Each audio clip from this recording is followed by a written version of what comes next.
कल UP board की high school की परीक्षा है और इस हाई स्कूल की परीक्षा में जो विज्ञान का पेपर यानी साइंस का पेपर है, तो साइंस के पेपर में कुछ इम्पोर्टेंट चीज़ें क्वेश्चंस जो पेपर में आएंगे उनके बारे में आपको मैं अवगत कराना चाहता हूँ। देखिए नंबर फर्स्ट, पीएच मान। पीएच मान क्या होता है? जलीय विलयन में हाइड्रोजन आयन की सांद्रता का ऋणात्मक मान उस विलयन का पीएच मान होता है। पीएच मान में पीएच बराबर लिख सकते हैं -log H+, ये हाइड्रोजन आयन की सांद्रता है, अथवा pH इक्वल टू माइनस चिन्ह को अगर हम हटाएंगे तो log 1/H+ करेंगे। ठीक है। इसके बाद यदि किसी विलयन का pH मान, क्वेश्चन है pH मान 5 है तो उसमें उपस्थित हाइड्रोजन आयन की सांद्रता ज्ञात करो। तो हाइड्रोजन आयन की सांद्रता ज्ञात करने के लिए हम H+ करेंगे और ये 10⁻⁻⁻pH होती है। pH का मान कितना? pH मान कितना? -5, तो 10⁻⁻5 मोल प्रति लीटर ये हो गया। ठीक है।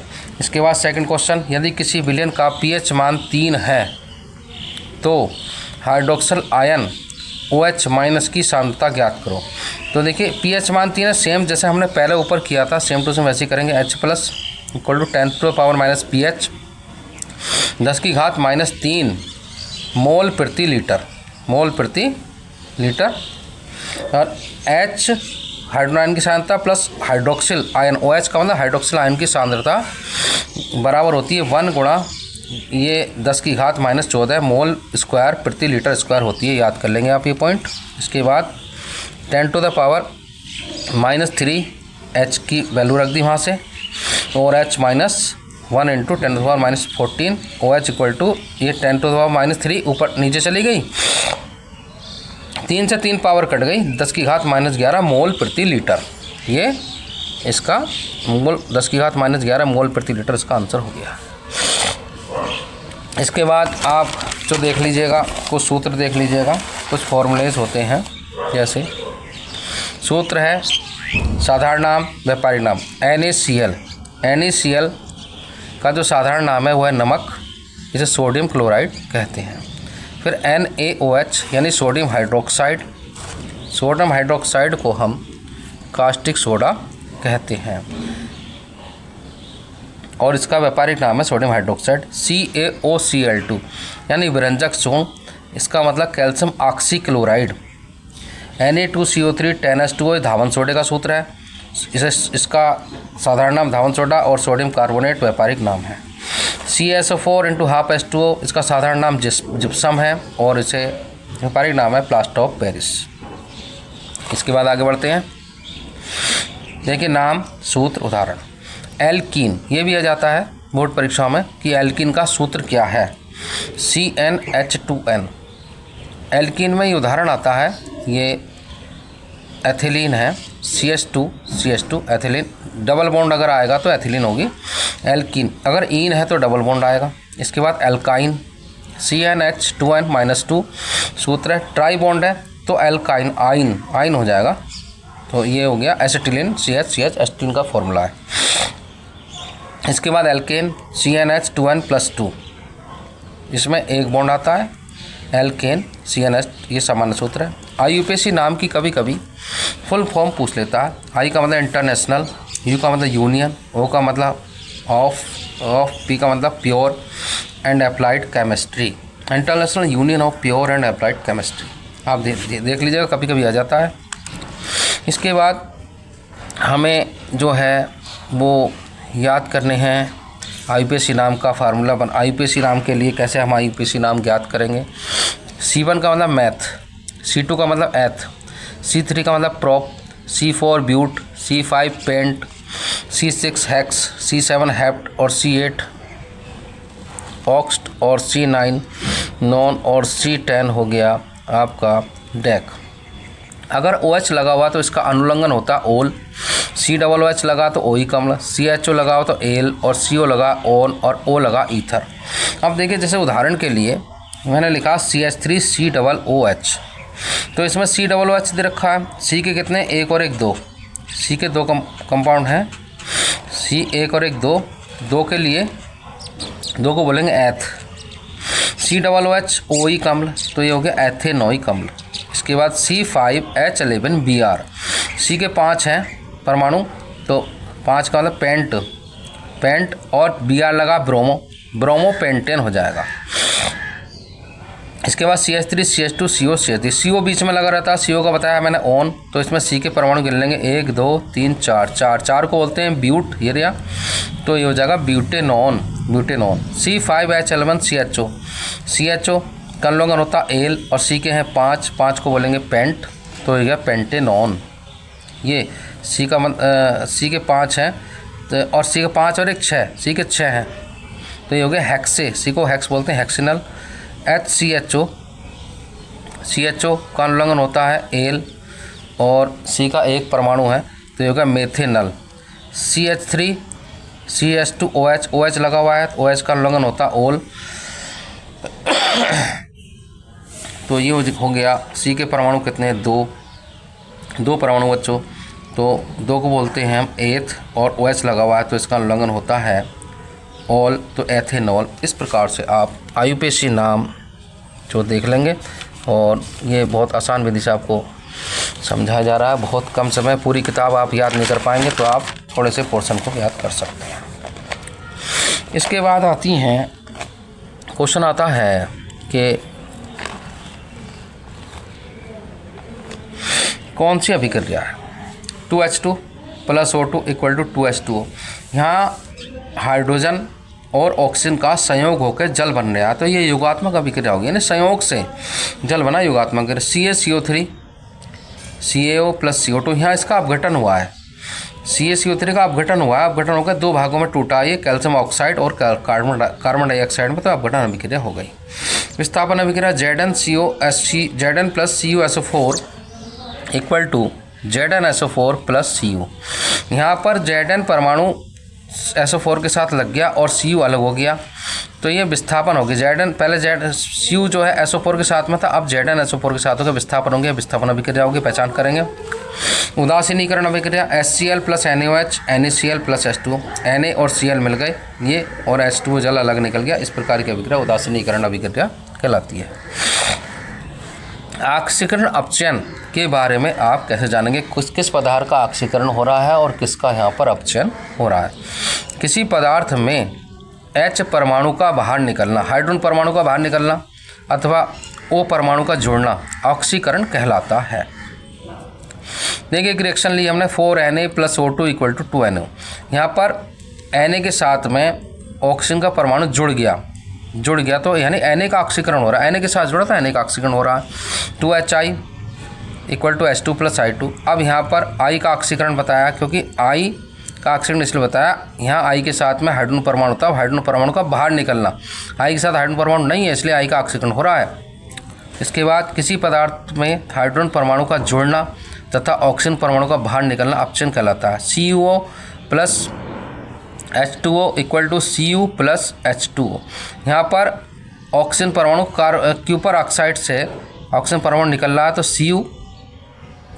Cu अकेला बच रहा, तो यहाँ Cu का अपचयन हो गया, और H2 + S, तो यहाँ पर जो है H2 के साथ S जुड़ रहा है, तो S का अपचयन हो रहा है, क्योंकि यहाँ पर हाइड्रोजन परमाणु इसके साथ नहीं है, इसके साथ है जुड़ रहा है, हाइड्रोजन परमाणु को जोड़ना, S का अपचयन हो रहा है। ठीक है, अब आगे बढ़ते हैं। तो देखिए कुछ अभिक्रियाएँ आती हैं बोर्ड के पेपर में संतुलित करने को, कि निम्नलिखित अभिक्रिया को संतुलित करो। सोडियम सल्फेट + बेरियम क्लोराइड, तीर का निशान, और बेरियम सल्फेट, ये खाली जगह है, प्लस खाली जगह कैसे भरेंगे? तो सोडियम सल्फेट का सूत्र हो गया Na2SO4, बेरियम क्लोराइड BaCl2, अब बेरियम सल्फेट BaSO4। अब देखिए यहाँ पर बचा क्या, आपने BaSO4 ले लिया, तो Na के 2 बचे परमाणु और Cl के 2 परमाणु बचे, तो 2NaCl, ये नमक बाहर हो गया, तो खाली जगह में NaCl आएगा। अगला देखिए जिंक + सल्फ्यूरिक अम्ल = जिंक सल्फेट प्लस, यहाँ क्या आना है, जिंक का सूत्र है Zn, सल्फ्यूरिक अम्ल का होता है H2SO4, तीर का निशान ZnSO4, यानी ZnSO4 के साथ मिला जिंक सल्फेट + H2, हाइड्रोजन परमाणु अलग आ गया। इसके बाद calcium carbonate = calcium oxide plus, खाली जगह में क्या आना है तो कैल्शियम कार्बोनेट का फॉर्मूला होता है CaSO4 तीर का निशान CaO कैल्शियम ऑक्साइड बना दे रखा है, और प्लस क्या बचा S बचा और O के 2 परमाणु बचे SO4 और यहाँ O के 1 है तो यहाँ बना SO3 सल्फर ट्राईऑक्साइड। ठीक है, इसके बाद ये रासायनिक समीकरण को संतुलित करेंगे हम H2 plus N2 equal to NH3। अब संतुलित करने के लिए यहाँ पर देखेंगे कि H के 3 परमाणु हैं तो यहाँ हमने H के 3 परमाणु लगा दिए। 3H2 तब H के 6 परमाणु हो गए, तो 6 परमाणु बैलेंस बनाने के लिए 2 से गुणा करेंगे, 2 3 6 H के 6 परमाणु हो गए और N के 2 परमाणु हैं। ठीक है, इसके बाद अगली रिएक्शन देखते हैं BaCl2 प्लस Al2SO4 का थ्राइस। ये जो मैं वीडियो बना रहा हूँ ये हाई स्कूल के बच्चों के पर्पज़ से बनाई गई है और इसमें अधिकतर क्वेश्चन आपको पेपर में रखे हुए मिलेंगे। आप इसकी भली भांति तैयारी कर लें या इस टाइप के क्वेश्चनों की तैयारी कर लें, आपको इसका बहुत अधिक बेनिफिट मिलेगा। एरो AlCl3 प्लस BaSO4 यहाँ पर संतुलित करने के लिए अब हमें देखना पड़ेगा कि यहाँ पर Al के 2 परमाणु हैं तो 2 यहाँ हमने लगा दिए 2AlCl3। अब क्लोरीन के हो गए 2 3 6 क्लोरीन के परमाणु हो गए तो हमने यहाँ 3 दूनी 6 कर लिया, बैलेंस बराबर, यानी बैलेंस बराबर करना होता है। इसी प्रकार से H2S plus O2 SO2 plus H2 इसका बैलेंस बराबर करने के लिए यहाँ पर देखते हैं H के यहाँ पर जो है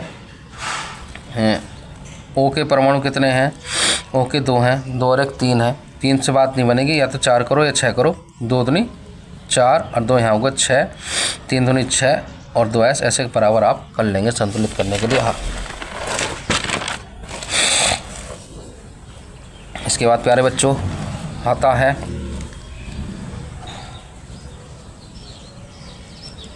क्लोरोफॉर्म का जो सूत्र होता है, क्लोरोफॉर्म CH3 जिसके फोई को हम नाक पे लगाने पर व्यक्ति बेहोश हो जाता है, तो क्लोरोफॉर्म का सूत्र भी आ जाता है कभी कभी CH3।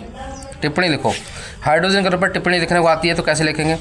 हाइड्रोजनीकरण किसे कहते हैं, निकेल या Pt उत्प्रेरक की उपस्थिति में, प्लेटिनियम उत्प्रेरक की उपस्थिति में असंतृप्त हाइड्रोकार्बन में हाइड्रोजन जोड़कर संतृप्त हाइड्रोकार्बन बनाना हाइड्रोजनीकरण कहलाता है।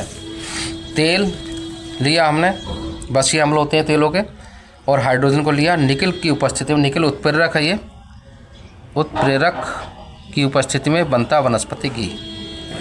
उसके बाद अगला एस्टरीकरण, कार्बोक्सिल अम्लों की अल्कोहल से अभिक्रिया एस्टरीकरण कहलाती है।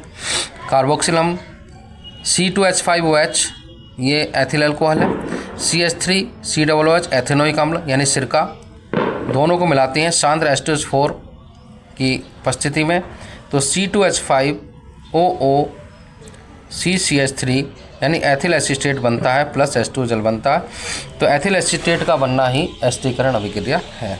किटवन विधि, कभी कभी क्वेश्चन आ जाता है कि किटवन विधि की सहायता से आप एथेनॉल कैसे बनाएंगे। तो किटवन विधि की सहायता से एथेनॉल बनाने के लिए एथेनॉल के निर्माण की यह सबसे पुरानी विधि है। यह एक धीमी जैविक प्रक्रिया है, ये धीमी प्रक्रिया है। यह क्रिया खमीर या विषाणुओं के द्वारा पूर्ण होती है। जैसे हम दही बनाते हैं, रख देते हैं दूध को और धीरे धीरे धीरे धीरे धीरे दही बन जाता है विषाणुओं के द्वारा, यह धीमी प्रक्रिया कहलाती है। तो इसकी इक्वेशन आप याद कर लेंगे, 2C6H10O5N NH2O diastase 55 degree centigrade पर NC12H22O11 C12H22O11 plus H2O 2C6H12O6 C6H12O6 glucose है और C12H22O11 एक तरह सुक्रोज यानी चीनी, C6H12O6 जाइमेज उत्प्रेरक की उपस्थिति में जाइमेज विषाणु होता है, 2C2H5OH यानी एथिल अल्कोहल बन गया plus 2CO2 carbon dioxide gas बाहर निकल गई बुलबुलों के रूप में। इसके बाद आता है अगला कुछ, सावनीकरण किसे कहते हैं। सावनीकरण पर टिप्पणी लिखने आती है, उच्च बसीय अम्लों के सोडियम एवं पोटेशियम लवणों को साबुन कहते हैं। यानी हाई टेम्परेचर पर जब हम बसीय अम्लों को प्रक्रिया करते हैं तो उससे साबुन का निर्माण होता है। साबुन कहते हैं। और यह क्रिया साबुन बनाने की यह क्रिया साबुनीकरण कहलाती है। साबुनीकरण की क्रिया में CH2O CO C17H35 sodium stearate लेते हैं। सोडियम स्टीरेट हमें प्राप्त होता है यहाँ पर CH2O CO C17H35 CHO CO C17H35 CH2O CO C17H35 आप सब में लगा देंगे। OCO आप सब में लगा देंगे प्लस NaOH यानी सोडियम हाइड्रोक्साइड से क्रिया करेंगे और साबुनीकरण यहाँ लिख देंगे। और अब देखिए CH2 ये वाला और CH2 मिला OH से तो CH2OH ऐसी CH मिला OH से तो CHOH और CH2 मिला OH से CH2OH। अब Na के परमाणु कितने रह गए? 3 Na के रह गए और C17H35 और CO ये वाला ये CO और एक O यहाँ से आया ये OH वाला O ये वाला O और Na वाला ये सोडियम स्टीरेट साबुन प्राप्त हो गया। इस तरह से आप कर लेंगे। ये कुछ ख़ास चीज़ें मैंने ली थी और इसके माध्यम से आप समझ पाएंगे कि कैसे पेपर में कौन कौन से क्वेश्चन आते हैं। इस आधार पर और भी आप देख लेंगे। अब जैसे धावन सोडा है और प्लास्टर ऑफ पेरिस है, इनकी बनाने की समीकरण वगैरह आप देख लेंगे।